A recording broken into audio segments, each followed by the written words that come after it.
I don't do this that often, so it's not like second nature, but it's better than wearing that thing on your ear. Okay? All right, divine imaging is another core concept that actually builds off of and upon the divine counsel idea. Before we jump in here, to really grasp this, it's one thing abstractly to think about, oh, God has a counsel, and that he's up there somewhere, he's in the spiritual realm, and there are other Elohim with him. Those Elohim that serve him, they do what he tells them to do. I mentioned last time, we're going to get into it here, that they also are given the latitude to participate in the governance of the spiritual world, and even as it intersects with our life. But there's just more to it than that. And the more that I think for our purposes is really significant is that God's heavenly counsel pre-existed the creation as we know it. We know that from Job 38, the sons of God were present when the foundations of the earth were laid. And our initial status, our initial relationship would probably be a better way to put it, at least at this point in our talk, is sort of modeled off of God's relationship with his intelligent, unseen family. This whole concept of God as family that begins in, again, has an analogy. And humanity was not put here to displace God's counsel, at least the original intent, because those members were loyal to God. God's intention was to have his human imagers, and I'll explain what that means in a moment, and his human children, his human imagers, coexist and live alongside, and similarly alongside his non-human imagers, and his non-human family. This is the antecedent, ultimately, for why believers are called sons of God, just like they are, just like the non-human divine beings of God's original family were. This language that we throw around as Christians are very familiar with. Family terminology, service terminology, it all has antecedents in the Old Testament. And some surprising places too. Again, I'm just giving you the overview here. If you want, the nuts and bolts, the detail, and lots of other things, you have to go through the book. But divine imaging as a concept. Let's just jump in here to Genesis 1:26, familiar passage. Then God said, "Let us make man in our image, in our likeness, and let them rule over the fish of the sea, the birds of the air, and over the livestock, over all the earth, and over all the creatures that move along the ground." So God created man in his own image, in the image of God. Male and female, he created them. So in 1:26, we have a plural language, us and our. And in 1:27, it goes to singular. So we're going to talk about that in relation to what this thing called the image of God is. Now, again, everybody has sort of an idea of what the image is. We'll come across lots of different views and theories of this. I personally don't think this is difficult, as a lot of theologians have made it. But what you need is, whatever the image is, whatever that language means, is a better way to say it, it has to make humankind distinguishably and certifiably unique in relation to any created thing that makes the physical universe its home. And the uniqueness is really going to be tied to Earth, obviously, because that's where we live. You need every member of the human race. Sure, if it would have been dumb, I would have gotten him a sinner. Can't you do any better than that? You are not going to be allowed to participate for the.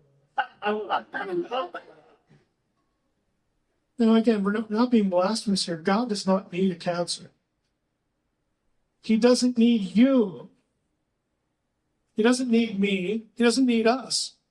But he gives us this thing called the plan of salvation says go spread the gospel. If God wanted to, he could just say, okay, here's your stage over here, forget about him. But if God could just decree everything and we're done with it. It's insane to have people running around preaching the gospel, succeeding or failing, getting killed or whatever, when God could just, it's over right there, programs, problem solve, program and act. God doesn't create humans to spread the gospel and decide who's going to be spending eternity with him. But he does it that way because he wants to. He wants human beings to spread the gospel throughout the earth. Why? Because that advances the kingdom of God through the whole earth. And that's what Eden was about. Make the rest of the globe like this place. It's the same plan. There is no plan B. God is committed to the plan because he's committed to us because he wants us here. He wants us to share in the process and reap the benefits. That's why all of this takes so much blasted time, because God is using us. So he doesn't need us. He doesn't need a council. This is just the way he does it. He likes it. So he says to the Spirit, yeah, that'll work. Go get it done. And Ahab does. You go to Daniel 4. Daniel 4 is the passage where Nebuchadnezzar again has this revelation from an angel or holy one, a watcher, is the term used in Daniel 4. And that, you know what? It won't be too long before you're going to be crawling around on your hands and knees and eating grass, and your fingernails are going to look gnarly, and it's just good. If you go back to Daniel 4 and read, it says that this was going to happen to Nebuchadnezzar by decree of the watchers, plural. And then a few verses later, it says, this is going to happen by decree of the Most High. What's the difference? It's the decree from the council or is it a decree from God? The answer is, yeah. It's all the same thing. But God allows participation. We're not, in that case, we're not given insight into the meeting. Daniel 7, we get another divine council meeting. What's that one like? What do we do with the four beasts? What is God going to do? They meet for a specific reason. To kill off the beasts, okay? What is God going to do with these empires? It said, we're all familiar with the passage because that's when the Son of Man shows up and all that kind of stuff. That's great stuff. But it says that the thrones were set. Thrones, S, plural. And the council sits and makes the decision to get rid of the beasts in Daniel's version. It's participatory governance. Now, our turf is just here. Their turf is like the cosmos and here. It's an intersecting relationship. But it works the same way. And God doesn't need any of it, but that's just the way he does it. I didn't put this passage on, but if you go to 1 Samuel 23, this goes to the whole, hey, Brad, can you open this? This goes to the whole thing about foreknowledge, predestination. This isn't the only passage like this, but it's my favorite. 1 Samuel 23 is David intervenes and saves the city, the inhabitants of the city of a place called Keilah. And if you read 1 Samuel 23, David saves them from the hands of the Philistines, doing something, asking them. But David is on the run, typically is, from Saul. And the account says that Saul heard that David was holed up in the city of Keilah. And it says very specifically the city of Keilah had walls. But Saul thinks to himself, you believe. Let's go down and surround that city. David is inside and there's no man is getting into. So Saul prepares his men to make the journey to Keilah. We're on our way. We're finally going to get David. And we're not told how, but David learns that Saul has heard of his incline. And so David says, okay, nobody's thinking, but I just saved these people from the Philistines. Come on. So he says, bring the ephod.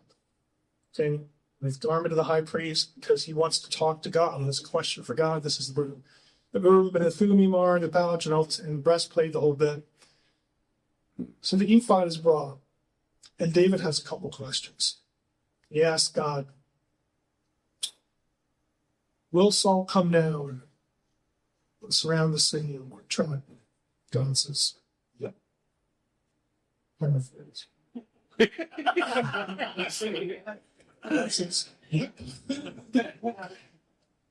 That's the David says, okay, will the men of Keilah surrender me into the hand of Saul? God says, oh yeah. In a heartbeat. All kind of foods. So what does David do? He leaves. Duh. I'm out of here. Now what's the point? God forming two things in that passage that never happened. The fact that God foreknew them did not necessitate their event. Foreknowledge does not necessitate predestination. It can. God can predestinate things just as sure as he can foreknow them. But we have somehow married these two things unalteringly. And then we get, so I hope I don't offend people too much, and we get goofy views on how to explain this. Okay, I'm not saying that it's completely comprehensible. What I am saying is it's pretty transparent. Let's take a look at think about the classic way that God is described. God knows all things real and possible. It's a classic Reformed statement of omniscience. That's a good one. But do you ever think about it? God knows all things real and possible now. Well, if you have a grasp of that, how did we ever come out to God predestinating everything? Because if he knows things that are possible, and those are different than the things that are real, the possible can't be predestinated, because then it would be the real. Okay, even the classic statement informs us of what 1 Samuel 23 does. Foreknowledge does not necessitate predestination. Now, God is perfectly free to do what he wants. Amen. He can predestinate. You know what? There's going to come a day. I'm going to look at Damascus, the road to Damascus, and there's going to be this guy Saul riding on his way to Damascus. And I'm going to knock that guy off his horse. And he's going to get awakening like he will never forget. I am going to knock him off his horse, and I'm going to tell him what he's going to do. You're mine, get off your butt, get into Damascus, and I have a job for him. No questions asked. God can do them. Now, in many cases, God doesn't do anything like that. God uses participation. God uses you. You're his image. He puts you across the path of lots of other people. You're there to influence them. You're there to speak to them. That might involve giving the gospel. It might involve just being nice. Because that experience will become part of their journey, their life, and will have an effect on what they do next after they met you. God has the ability, and he has the desire to use imagers to steer people's paths. What this means, this whole participatory thing, is that what we do actually matters. Everything is not predestinated. It's not our job to know which things are and which things weren't. It's just our job to say, I'm here at this place and time by God's providence. I'm here with this guy, this girl, and I need to bless them in some way. I need to be Jesus to them in some way. Because why else would I be here? My job is to make the world like Eden. My job is to spread the kingdom of God. My job is to spread the gospel. My job is to represent the name. Okay? It's not a convoluted, complex job description. And while you're there, it's not your job to figure out. Just know that you're there, and you have a role to play in this person's life. You don't even have to know what it is. You just try to do the best you can at any given moment. Then let the Spirit of God, because God will use His Spirit, God will use, divine interaction as well. God can use a divine being. We all heard of the guardian angel stories and all that stuff. God can do that. But at any given point, what's going on involves you. You get to participate. If everything was predestined, I don't even know why we do anything. And I realize we have this convoluted theological answer as to why we should still do stuff that's predestinated. You can't do anything else. Just set it aside. To set it aside and look at what actually happens in certain circumstances in Scripture. It's really important. The concept of imaging, again, is just we participate in what God wants done, what God initially wanted done. It's still the same plan. It's just that we're doing it post-fall, post lots of other things, too. Now, I said all of this imaging concept, because it includes freedom, creates the possibility of rebellion. Now, here's one of the things in the book that I hope people get. I don't telegraph it explicitly, but it's still kind of hard to miss. The three fundamental events that frame not only the entire Old Testament, but most of biblical theology are creation as God's imagers in Genesis 1. Make it 4, I'll throw that in. 4 of those. 3 of them are rebellions. So on top of that, 3 rebellions are fundamental. What happens in Genesis 3, what happens in Genesis 6, and what happens in Genesis 11. Garden, flood, specifically the Sons of God episode, and the Deuteronomy 32, 8, 9 / Genesis 11 event. Those things frame the entirety of both Testaments. If that sounds kind of crazy, I understand it. But if an Israelite were here, he'd go, amen. I'll try to telegraph it in why. In Genesis 3, and in Natash, which is typically translated the servant. In academic discussion, I decided to throw this in. You will often read really strenuous efforts to separate Genesis 3 from Isaiah 14. That's the Hallel Ben Shapar broadcast from heaven chapter. And Ezekiel 28. Ezekiel 28 also mentions you. This is, again, the divine cherub who gets cast down, because of fruit or stuff. There's a strenuous effort to keep these passages separate from each other. And I understand why, but I asked the question, what's wrong with, why do academics have the consensus? It's because if you follow the traditional Hebrew text, the rebel in Ezekiel 28 is a divine being. In other words, the cherub is not a human being. If you follow the Septuagint, the rebel is Adam. And academics like that because they don't want to sound like they believe Satan was in the garden, because the word Satan ever occurred to Genesis 3. Why is all that exciting? Well, my view is that it's not a. And I know Satan is not Genesis 3. The villain, Hanakash, the serpent of Genesis 3, is never called Satan in the Hebrew Bible at all. He is called that in the rebel figure of Genesis 3. He is called Satan in intertestamental literature, and of course the New Testament.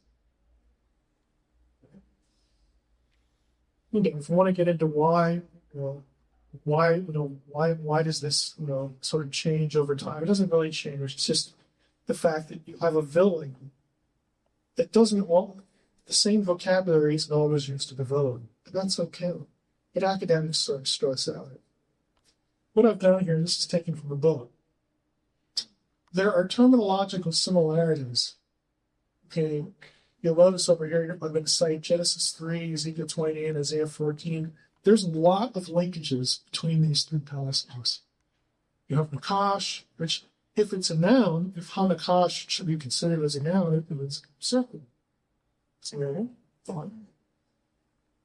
But there's also a verb, Nakash, which means to either give omens, in other words, dispense not divine knowledge, or practice the religion, to dispense divine knowledge. That certainly fits what happens in Genesis 3 too. Because this circle, Hanakash says to being, did God really say, then they have this conversation. He's privy to what's going on, but he wants to deceive him. So he's a divine being. Have you ever wondered why Eve doesn't flinch when doesn't she when the serpent starts talking to her? Well, that's because back in the days of Eve, serpents had legs and they looked like people. No, it's not. It's the writer's way of telling you, the reader, that this is not a mere animal. Because animals don't talk unless there's some divine power behind it. In Balaam's donkey, the Nakash, divine knowledge. See, up until this point, the divine knowledge came from God. Now all of a sudden, this guy steps forward. My conception of this is that Adam and Eve walking around Eden all the time, they know what they're about, they know what they're supposed to do, and they see divine beings come and go all the time, because this is the place where the council is. But one day, again, one of them either speaks divination and dispenses divine knowledge. Maybe that's the way we should take the Nakash. Maybe she didn't even see with certain film. Don't know for sure. All I'm saying is that the ancient person who knew the language knows that this can either be a symbol or it can even mean that divine being is speaking there. And she's not freaked out because she sees these guys all the time. Third possibility, Nakash is also an adjective which means to shine, luminescence, and divine beings were consistently described with this quality in the Bible. So did Eve see a snake? I don't think so. I think that the whole point of what's going on to the reader, think about the reader, is when the reader sees Hanakash, she thinks, okay, could be an gardening, could be a talking animal, but even if it's a talking animal, it's not really an animal. There's something else going on here. See, and we know this. We know this because the New Testament tells us that it wasn't an animal. It was really a divine being. So then why are we stuck on this? Why did we come up with these crazy theories about, the animals had legs, evolutionary? I don't really use evolutionary biology to fill my theology. Do you know how people do that? This is crazy. We come up with ways to sort of excuse the story. Story doesn't need to be excused. An ancient reader would read that and know that we have a divine conflict brewing. They would just know that intuitively, because animals don't talk, and this being, whoever it is putting themselves in the place of the one who dispenses the will of God for Adam and Eve, and he's contradicting the information that they've been given before. How does he contradict it? He suggests that it's okay to do this thing God said don't do, because it says, well, you're not going to die.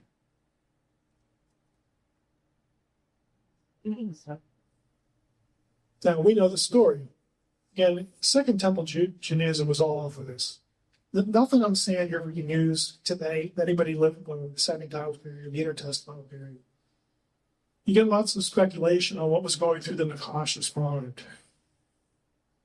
The one thing that everybody agrees on is if she takes the baby, she's dead. Because God said, destroy all and die. Well, they take the baby. Adam sends him for willfully. And you say, well, the circle was right. They don't, well, no, they don't drop dead. They're cast out of the garden. They're cut off from the tree of life, which is again, a symbolic act that says, as long as you remain here and obedient, you are going to live forever, because that's the way it's supposed to be. You have to be cut off there from my presence. In is no more. You are estranged from God, and there's no more life for you. We're going to live out my life, but we're going to die. But God forgives. He redeems. That was the thing that the Nakash did not counter. Forgiveness. We're not just destroying the human race and saying that was a bad idea. We're not doing that. Instead, the Nakash is cast on it. You wanted to be like the Most High. You wanted to be in this position of authority. You wanted to be the guy who called the shots. Now it's hard to describe this thing to an ancient Israel. It would have been both metaphorical and literal, because the underworld, Eretz, cast down into the land and the ground. Eretz in Hebrew is also the word to use for the underworld. The Nakash becomes the Lord of the underworld in order to get it. Literally underneath the feet of the beasts that he was supposedly superior to. You wanted to be most high, you are now most low. That's the message. You are cast out of the divine counsel. Nevertheless, every human life from this point on is under your domain. You're the Lord of the dead. Keep moving. The only way to get out of it is if I redeem them, then I grant him eternal life with me. And that's the hope of the Old Testament person. Read verses about Sheol, afterlife disparities. There are Tosca, and this is the hope of the righteous. Now, when you get to Jesus, right after the kingdom of God begins, right after Jesus sends out the Son, which is not an accident. So, he says, I saw Satan fall like a nut from heaven. It's a judgment. That doesn't mean that Satan has access to the divine counsel and it's part of the meetings anymore. What it means is that he, as the accuser, Satan, that's what he means, the accuser, the adversary, had claim to everyone because they were now living. But when the kingdom of God starts, what's the message? Everyone who's a member of this kingdom now, you don't go in. Oh, they're going to die. But they're going to rose from the dead. You got nothing. Yeah. And you've got nothing. I don't want to hear it anymore. Because the focal figure of making all of that a reality is here on earth. Then you know he's here. But you don't know the plans. And a lot of what Jesus says and does when he's walking, he goes to different places and says different things in the New Testament, it's important you. Because these places have histories. These places are part of, talk about them in the cosmic geography of ancient Israel. There are places that are known for being an underworld presence. There are places that are under dominion of specific entities. Jesus goes to these places and does things, says things, to be. In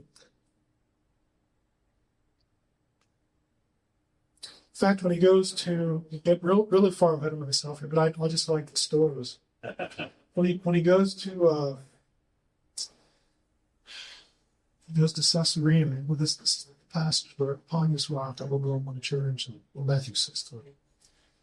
I mean, the rock there, if you actually look at where this happens, there's only one rock in the vicinity. And the rock is a Hermon, at the foot of which was the cult of Baal, which in New Testament times was the cult of Pan. It's called Pondus and Herodus. It was known in Old Testament times was part of Bashan, and there were two cities in Bashan, Ashtaroth and Edrei, which we read a lot in the Book of Numbers, that to the Canaanites, in Ugaritic literature, this isn't the Bible, to the Canaanites, they refer to that as the gates of hell.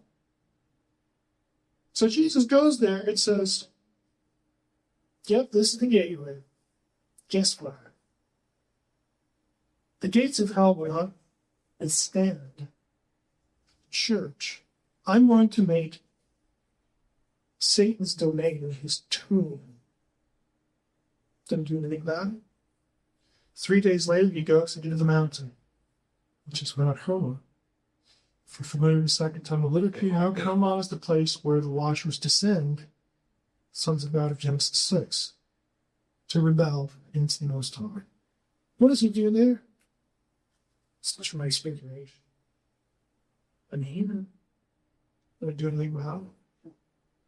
As soon as the transfiguration happens, what will the Gospels say? From this point forward, he began to teach them about his death. He began to teach them the Son of Man must go to Jerusalem and die. And a week later, with the triumphal entry, and a week after that, he's dead. Mission accomplished. These are just pokes in the eye. Because Jesus is the only one who knows what needs to happen. The disciples don't want to hear it. They're going to die. Come on. The whole thing with Peter, we know all the stories. What we don't know is sort of the backdrop. Again, the baggage that goes with the stories. They don't want to hear it. And, Jesus can't say, come on, guys, this is probably the plan. You can't say that. Because people and other beings are listening. Okay, it's not a Keystone Cops kind of thing, where Jesus is the only one with the brain on the planet. Okay, these are intelligent, divine beings. And like Paul says, had the rulers of this world known, they never would have crucified the Lord of God, because that would make them idiots. Oh, what? You mean like for us to lose everything, we just need to kill him? Let's do that. Really? Really? I don't know how to put it. One thing on the Genesis screen. The rest of this. Look at the slides from Brown during Marvel. If you go through the tables, it's very clear. Ezekiel 28, Isaiah 14, or Genesis 3 are linked. And again, the stop here. This is one of the fundamental events. Now, we sort of know that again from when we were talking theology. But there's so much of a backdrop that we have the first of three significant divider and rebellions that are started frame how Israelites think about themselves and this whole idea of spreading evil. It frames the whole Old Testament and lots of the New Testament as well. Okay, so we take time for your questions since we've had 2 sessions here. Michael, real quick, you're talking about Eden, the sense you mount this with the all of a sudden the cherubim show up with 324 to guard the entrance. So here you have angelic guardians in this Edenic atmosphere already. You're going to look at it. It's not a coincidence that they show up in the tabernacle, with the ark, some direct presence, and the temple. Again, the tabernacle and temple are images of the garden imagery. It's part of there. The tree of life with the menorah. None of this is accidental. It's not just like, we need some furniture for the tabernacle. What do you? No, this is deliberate pattern and imagery for theological investment. All right, so that's the first question. Not all at once. Oh. No, he runs there.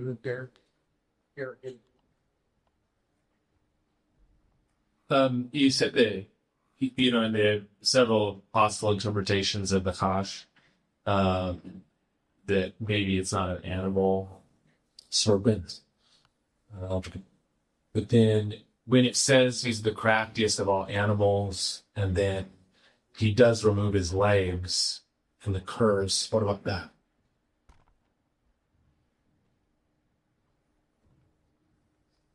To be craftier than the beast in the field. And I take it as being superior to anything in the created world. But if there's anything in the terrestrial world, this particular being, and whatever guise he comes in, is superior to that. We don't read that he had legs. We don't read that there's legs removed. We read that he is cast down to the ground, crawling on the belly and all that stuff. Again, I think the message in that is the key is parents. And in Isaiah 14 and Ezekiel 28, you're less sort of casting down language to the earth. That your domain now, or where you're going to spend the rest of your time, is no longer in the heaven room, it's down here. And I think Eretz is deliberately used because it does have a double entendre to it, earth and underworld, which in the Israelite cosmology, the underworld was literally under their feet. They're like inside the earth. We still talk about hell this way. We use geography, we use geographical terms to talk about the afterworld. Have you ever noticed that? Why do we do that? Because we don't really have any of them show us. We're embodied, and we have to use directional language, we have to use latitude and longitude language. These places don't have latitude and longitude, it's the spiritual realm.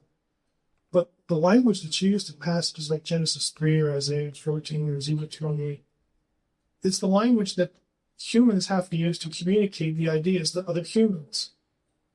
And there's nothing else that the biblical writer could do, there's nothing else that we could do. We just use this language to tell you the similar ideas. So I think the ideas are what's going on here as opposed to what digital literalism in many of those passages. Next. Go forward. Just a follow. So then, what's the significance of belly? Like, if he goes about on his belly. Oh.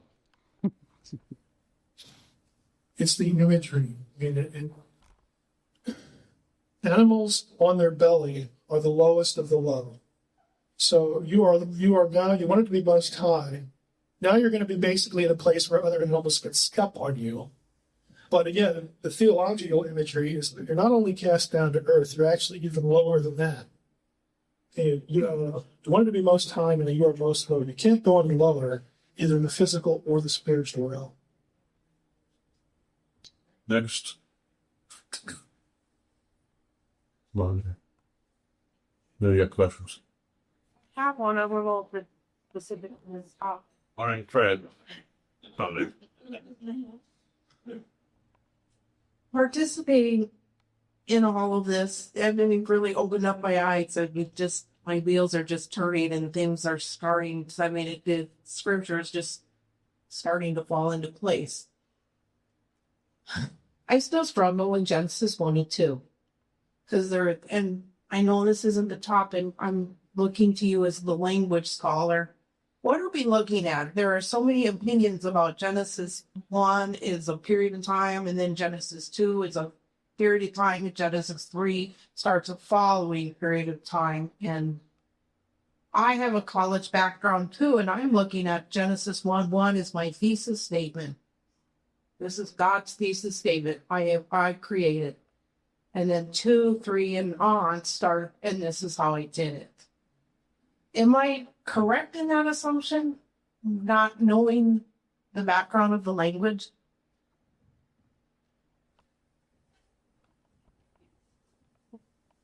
About sheep here. Are you counting your steps, right? Yes. Go to my website. This will be the optimal answer, and then I'll try to summarize. Okay. Go to drmsh.com. Okay. drmsh.com. Thank you. You're probably going to beat me with this thing before the night. drmsh.com, and in the search field, put in Genesis 1:1-3. You will find a video of me It's a scintillating, captivating video about the Hebrew syntax of Genesis 1 through 3. You know he was beyond repair. I did it in church, so it's in plain language. Okay? But the real issue with Genesis 1 through 3 is not about vocabulary, it's about the syntax. What the syntax refers to is, can we read Genesis 1 through 3 as a linear sequence or not? Oh, but you can. And the short answer is no. The first actual creative act by rule of Hebrew syntax is verse 3, let there be light. That means by definition that the material of 1:1 and 1:2 is already there before God starts working in Genesis 1 through 3. Now, what that means is you have an indefinite amount of time prior to when God starts work.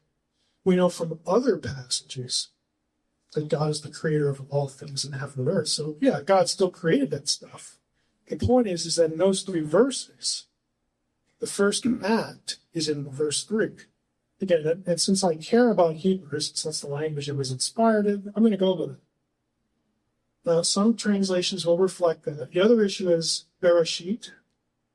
Bereshit does not have the definite article, which means technically you should try to translate the first word without using the word the. Try it. At beginning, in beginning.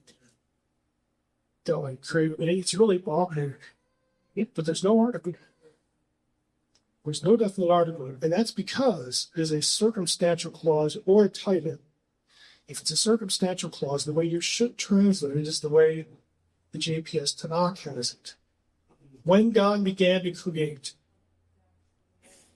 And then he's going to get to the activity in verse 3. Verse 2 is the circumstances of what's already there. Now, that only helps the discussion when it comes to long periods of time prior to God's work. Because when the work starts, then you have very normative language again for days. The 6 days, it's going to be the pattern for the Sabbath, the whole bit there.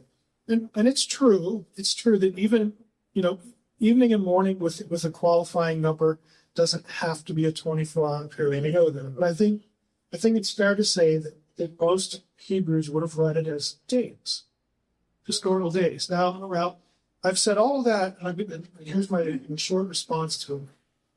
Forget about it. Yes. It don't matter. We only get uptight with this because we let the scientific community make the Bible into something that it isn't. The Bible is not a scientific textbook. The Israelites lived in a pre-scientific world. The writer of Genesis is not trying to articulate a scientific statement about origins. It's the same cosmology you're going to find anywhere else in the ancient Near East. You're going to have a flat round earth. You're going to have Sheol underneath. You're going to have a dome over the top that's hard, according to Proverbs 8 and some other passages. You have a pre-scientific cosmology. So when I talk to unbelievers, and they say, I can't believe any of this stuff because look what the Bible does about origins. It does blah, blah. So I look at them, and this is what I say. Look, why are you mad about the Bible for not being what it wasn't intended to be? Are you mad at your dog for not being a cat? Are you mad at your son for not being a daughter? Yeah. If you can make sense. In this day and age, you're straight up. And I tell them, look, if you can tell me why it makes sense to critique a document on the basis of not being what it was never intended to be, then we can have a discussion. And until you can do that, it sounds really dull. Okay, one of the best things you can do, it scares people because we have all this young earth creationism, old earth creationism, this creation, we have a whole history of this stuff. But one of the best things you can do is say, look, I don't know about you, but let's just let the Bible be what it is. God chose to prompt people living in the second millennium BC to write something down, to communicate some pretty simple but important ideas. What is the Genesis story communicating in the Israelite context? A, there's a God. And it's Yahweh who created everything, not Marduk over here, or Ra, or Ta, or any of these other forms. Okay? And you know what? He created everything. I know I didn't do it in here. And it doesn't make any sense to have it like happen by itself because I don't know anything else that just sort of pops into existence. No, they're not quantum theorists, okay? This is the second millennium BC.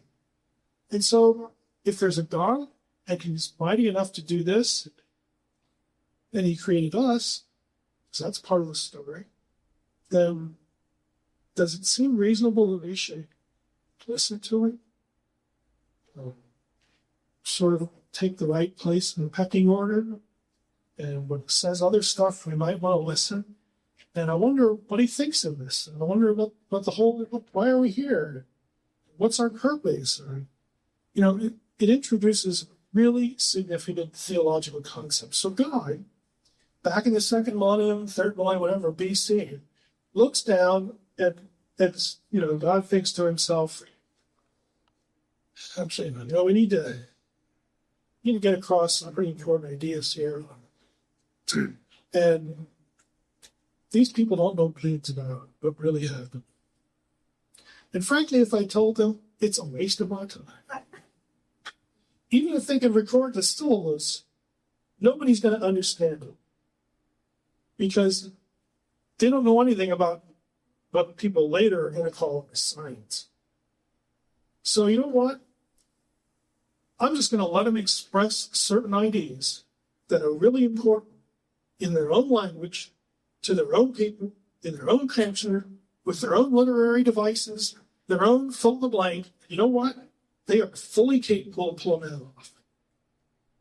And what I just described to you is exactly what would happen if the Bible, if that account was written today. If God came to me and said, well, there's Heiser there, got to come up with a creation story, there is no way that this guy can possibly comprehend what really happened, what really needed to happen and how it happened. If he had Stephen Hawking, there's no way he's going to comprehend it. And you know what? Even if Hawking got every syllable right, 1,000 years from now, people are going to be reading the Genesis account written in the 21st century, and they're going to snicker. They're going to say, Hawking was an idiot. Can you believe how primitive this guy was? What's the point? The point is, if you make the Bible a science textbook, it will never be satisfactory. If you let the people that you prompt to write say what needs to be said in their own language, it's always going to make satisfactory. It will communicate to the people in the immediate audience, and to those of us who read the account, we can get it. We get the main points. We get it. So this whole notion of making the Bible into something that it isn't is a deeply flawed idea, but we fall into the trap all the time. So I literally have asked, where do you manage your dog for not being a cat? And they look at you, and then when they realize why I'm saying that, and it's like, okay, time for the follow-up. Can you make sense of what you're doing to me, how you're framing the discussion because of what you've done to me? Convince me that this makes any sense to even talk about this. If you can't, change the discussion or let me talk. If you can, I'd be really impressed. Because then we're probably both insane.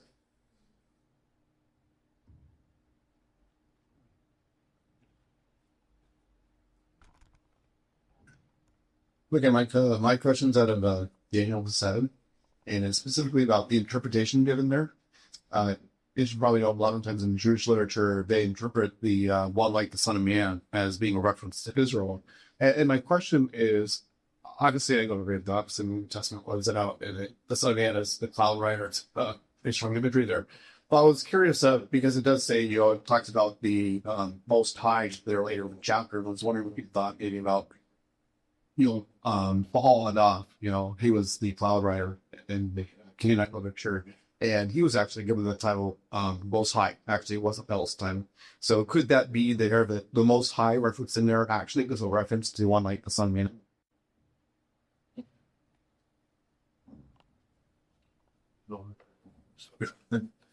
Yeah, I think the fact that his mom is really is important because you have the cloud rider. That's the important thing. Now, we don't have any notion in Canaanite religion of Baal like coming incarnate or anything like that, but you do get Baal portrayed anthropomorphic. Okay. So the reason why I think this is important, if you're paying attention to the academic literature, the next issue of BBR, so I have an article on that, but it's about this. This is part of it. That Baal language, and everybody in the ancient world knew that Baal was deity, but he was number two. Okay, he was the vice regent, remember that all that kind of stuff. But the fact that he is portrayed in ways that are not only unique to him, but also ways that hell is portrayed. And I don't think coincidentally, the ways that the angel and the captain of the Lord's host also use Baal imagery, the number two guy. But they also get the number one guy, which are Yahweh related to them. That telegraphed a two-ness in Israelite thinking. In other words, both of those figures were getting El and Baal epithets of imagery. And the second figure is the one who's portrayed as a man, and so is called anthropomorphic. But what I think what an Israelite would have thought is, when we get number two portrayed as a human being, and the number two is also Yahweh, they would have aligned that with the concept of kingship, because the line of David is a physical line. So, in some way, this divine person is also going to be actually Suna, and vice versa, and all that kind of stuff. Because they were going to link it to shepherding language, which was also, Baal. It's a way of telegraphing two-ness. But since they're also both getting out, the goblins, this whole mix, they're inextricably related. In Israelite thinking, you have a two-person Godhead, and the second person will, because if they descend from David, they have to be related. I don't think that conception, that part, is going to be true in Canaanite religion of Baal himself, because there's no Davidic covenant. There's none of these other tribes, with it. But the Israelite theology uses that to telegraph a divine Davidic figure. Well, not just a Davidic kingdom, assuming that. I mean, it's more. And there are other things you can throw into this too, because not only do we talk about kingship, with the Son of Man, but and I don't want to get into the whole dating of Daniel, but let's just say if it's late. You've already had servant. You've already had the Son of God, of Israel, and that sort of thing. Because the Son of Man is going to be linked into even with the Baal analogy. So when you make the article, one of the things Baal does as co-regent is make claims on places. Within his story of the last cycle. Well, that's what the Son of Man is doing too. But the Son of Man is giving everlasting dominion. He's linked with Yahweh, so he's is also a member of Israel. And if he's the king is also the servant. He's also the representative of the whole nation. The whole nation is also called the Son of God in Exodus. You have the snowballing of ideas, but I don't think you can say of Baal himself a Canaanite religion. But most of his other ideals were native to Rome. I don't think you can say that. I don't know if that was the angle of your question. No. But what happens there contributes to how all that stuff is parsed, in a godly sort of way. Did I miss the? I get the in Jewish literature they try to associate the Son of Man with Israel themselves. Mhm. It's the interpretation, and they base that on verse 27, where it says, "The Son of the power and greatness of the kingdom under the whole heavens would be handed over to the saints of the Most High." And my question there seems there like telegalio actually could be applied to the one like Son of Man. It's not necessarily to the Ancient of Days that just Yeah, I think that's legitimate because of the way the suffixes are used. Because you'll get that plural language. You don't only get saints of the Most High, you get the people of the saints of the Most. You actually get people go into the daughters of Beth. They produce Nephilim, whatever that is, and all that sort of stuff. The Nephilim, recorded in Numbers 13:32, are the progenitors of the giant plants like Joshua and Moses encountered the conquest. So there's this direct link to the story. Most, I hate to say it, Ruby, or let me say it this way, the dominant view in ordinary Christian churches today is that the sons of God are just people.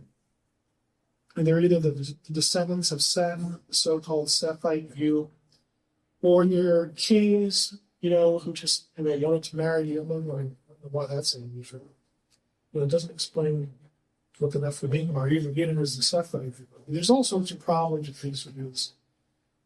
But again, the dominant view is that the sons of God in Genesis 6:1-4 are not supernatural beings. I'm glad we're recording this because I want this to be clear. And yeah, it is a challenge. If you believe that, you can no longer coherently talk about interpreting the Bible in context again. You should politely excuse yourself from the discussion. Now, here's why I say that. What you'll find in the unseen realm, and it's not because Mike's a smart guy, it's because Mike has the advantage of writing this book after this guy wrote this article. Okay. I'm honest. If you go to my website, trmsh.com, I'll put this guy's last name here in the search field. You'll find a link to this article. This was written in 2010. It was a complete, thorough reevaluation of all the existing uniform evidence of Mesopotamia of any period that has anything to do with the flood, with a specific goal, on the Watchers, with a specific goal of seeing if there were parallels to the first 4 verses of Genesis 6. Nothing in print prior to this is adequate any longer. That means all of your mainstream commentaries from all of your mainstream evangelical publishers are by definition out of date when it comes to this material.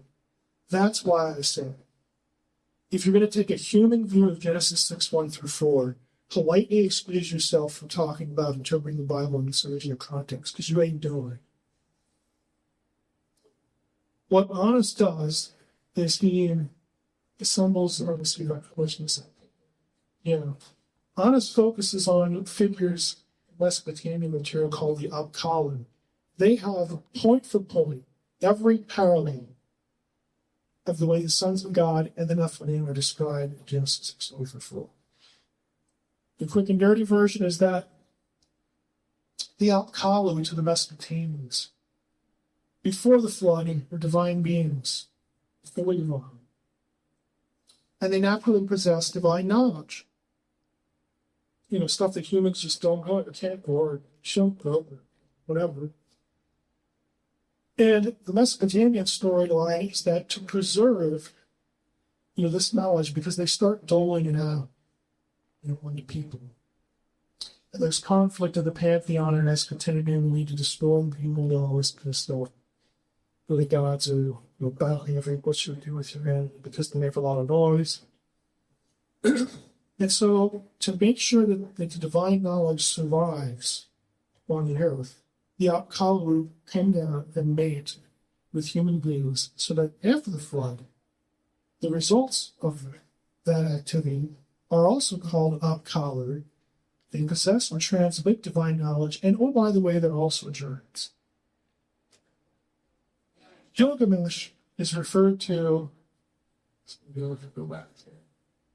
Gilgamesh is referred to as the master of the Alkalu on the Solar Student. You will not find this in any commentary. Okay, this is all a thorough, nitpicking re-evaluation of the Mesopotamian material for Genesis 6, 1 through 4. 2010. So the unseen realm, the unseen realm, all you can see with the Heliod pick out in really salient quotes, and they'll give you the breadcrumb trails for everyone else. And it's just fascinating because the Alkali, people made figurines of it, were well-known in Mesopotamian texts, out in other contexts. They were buried in boxes around building foundations to ward off evil spirits. Remember, initially, they were good guys. It's only after the flight, the time of bad guys.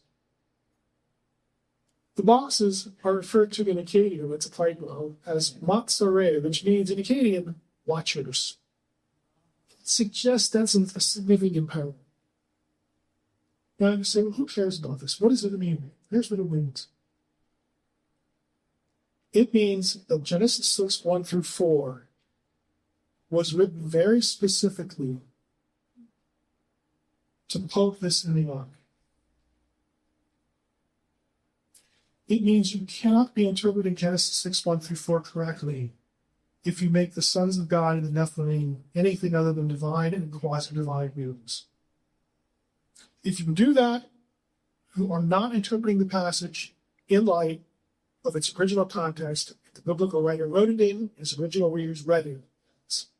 You're just not doing it. You can't just, when you get to Paul, you get to Paul, and of course, we know the story. He goes to Jerusalem, feels compelled to go there, and the Spirit's very clear. You're going to go there, bad things are going to happen to you, but I'm with you, so on and so forth. Even other people saying, hey, the Spirit told us that when you go to Jerusalem, that things are going to happen. Paul said, no, I'm just going to go there because I got to go there. I got to get to Rome. Let me know what happens. He gets on the ship. He's going to Rome. And then he writes the letter to the Romans. He's never been there. And he's like looking forward to it. And you know what he says to them twice? He says, hey, guys, can't wait to see you. I'll soon be in Rome, but I'm not staying very long because I've got to get to Spain. What's Spain? That's the New Testament terminology from Tosh. Paul had an acute sense, and this is just the rest of it. I mean, you know our geography, this is Paul has an acute sense that I am the apostle to the Gentiles. So God told me I was going to do when he knocked me off the horse. I'm the apostle to the Gentiles. And there are links between Acts 2, Paul's statements, Isaiah 66. He knows. He is the living embodiment of this mission to recapture every nation that had been disinherited. I honestly believe, I can't prove this, but I honestly believe that Paul was convinced he would not die until he hit Tarshish. Because the job is not over until I get to Spain. Then I will have covered, the gospel will have gone everywhere that has been disinherited in Genesis 10. That is the plan. He is driven by this notion that the nations have to be brought back. And you know how Paul referred to that? That's the fullness of the Gentiles. Why is the fullness of the Gentiles important? Because after the fullness of the Gentiles happens, the Lord is going to be denied. Everything has to be replanted. And the Lord will come back. And then everything is going to be similar. We will have Eden all over again. And it'll be all over. Now, we know, and of course God knew, that the world is a lot bigger than them. And there's language in the Great Commission, that really sort of opens the door to that sort of thing. But the point is that Paul knew what he was about. You know, he goes to these places and all sorts of terrible things happen to him. You know, the Lord tells him, look, I got people in this city, don't worry. He'd be okay. Gotta get me to Jerusalem. Jerusalem, you're going to go. And Paul says, hey, can we see your own guys? He's a her loves about you. I love him. You're running him came off today. It's very clear. He understands. He has the Deuteronomy 32 worldview in his head. And he's living. He doesn't start to affect me. He says that he has to be Gentiles. And then there's all sorts of stuff. Again, just stop there to mention Paul's terminology for darkness. Again, the world is on a domain to Paul.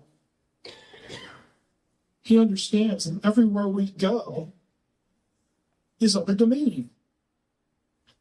I don't know, is he scared? No. I mean, he knows bad things can happen.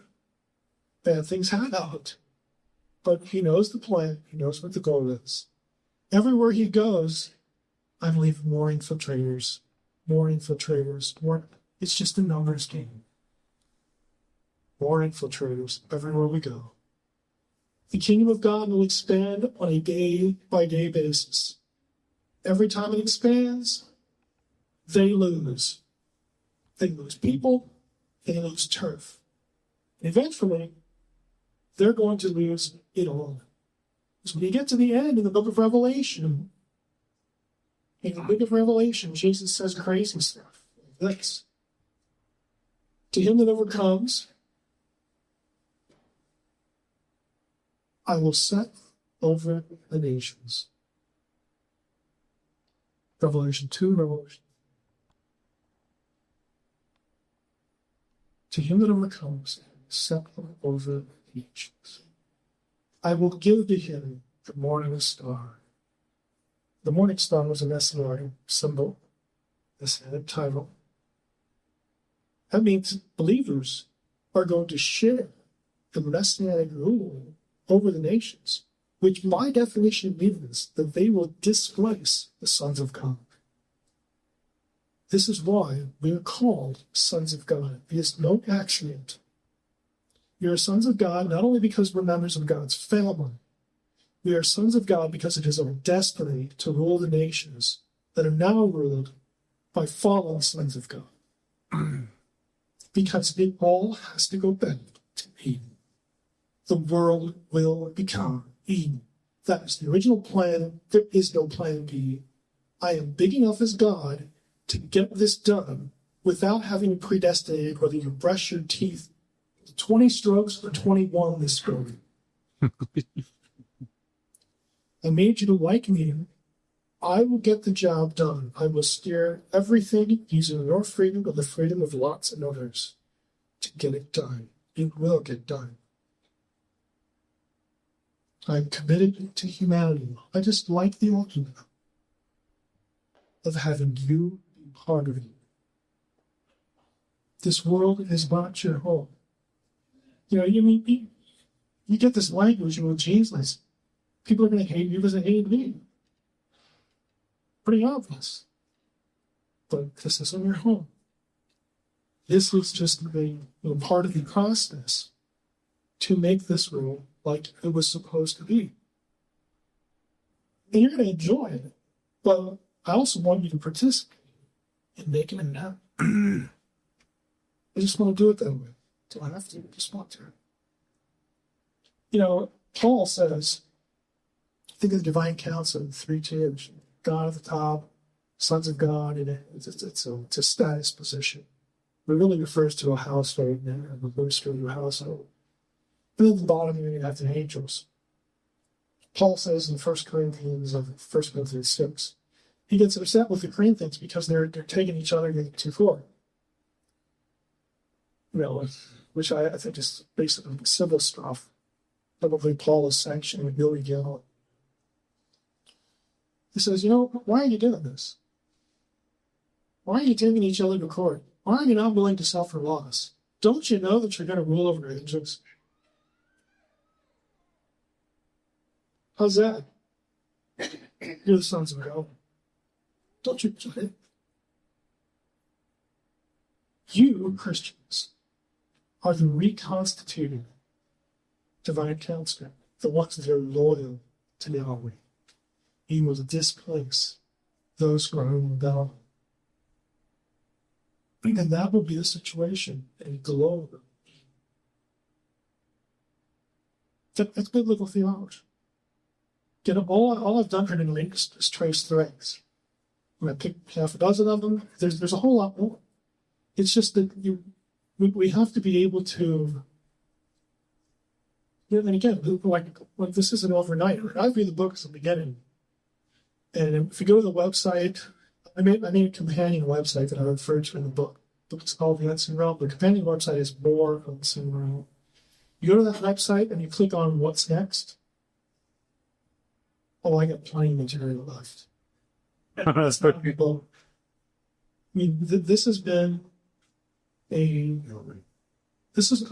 I view this as I'm doing what I was born to do, and enjoying it for the last 15 years. Finally, like getting to Chloe, and it took a conversation before church to sort of knock me off my high horse, say you don't really know a whole lot. You never looked at this, and it's written.